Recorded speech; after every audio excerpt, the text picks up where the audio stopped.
ওট হচ্ছে এমন আজীব একটা প্রাণী যেটা প্রাণী বিজ্ঞানীদেরকে হয়রান করে দিয়েছে। আল্লাহু আকবার, আপনি অবাক হবেন ওটের যে ফিচার আল্লাহ তাআলা দিয়েছেন।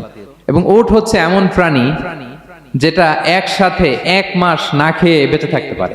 1 মাস পানিও খাওয়া লাগবে না, খাবারও খাওয়া লাগবে না। সুবহানাল্লাহ পড়বেন না? এট এ টাইমে একটা ওট, প্রাপ্তবয়স্ক একটা ওট একসাথে 200 লিটার পানি খেয়ে ফেলতে পারে। এবং ওটের পেটের ভিতরে একটা স্পেশাল ওয়াটার চেম্বার আছে, ওই চেম্বারে রেখে দেয়, খেয়ে ওইটারে পাঠায় দেয় না ওদের কিডনিতে। 200 লিটার পানি একবারে খেয়ে স্পেশাল চেম্বারে রেখে দেয়, যখন লাগবে ওইখান থেকে নিয়ে নিয়ে বেঁচে থাকে। 1 মাস না খেয়ে বেঁচে থাকে কি করে? ওটের পিঠে দেখবেন একটা কুজ আছে, একটা উঁচু ওটকে যদি কল্পনা করেন, উপরে একটা কুজ আছে না, এই পুরো কুজটা হচ্ছে চর্বির আধার। তো ওটের যখন খাবার থাকে না মরুভূমিতে, মাসের পর মাস যখন চলে, ওই চর্বি থেকে এনার্জি নিয়ে সে মরুভূমিতে চলে, সে না খেয়েও বাঁচতে পারে। আমাদের চোখের মধ্যে যেমনি একটা পাপড়ি, এরকম এক পাপড়ি দিয়ে ওটকে আল্লাহ বানায় নাই, ডবল লেয়ারের পাপড়ি দিয়েছে। কারণ মরুভূমির মধ্যে চলতে পথে লু হাওয়া থাকবে, মরুভূমির সাইমুম, বালুর ঝড়, এই ঝড় মোকাবেলার জন্য, লু হাওয়া মোকাবেলার জন্য ডবল লেয়ারের চোখের পর্দা। একটা পর্দা ফেলে রাখে আর একটা খুলে সে হাঁটতে থাকে, তার কিছুই হয় না।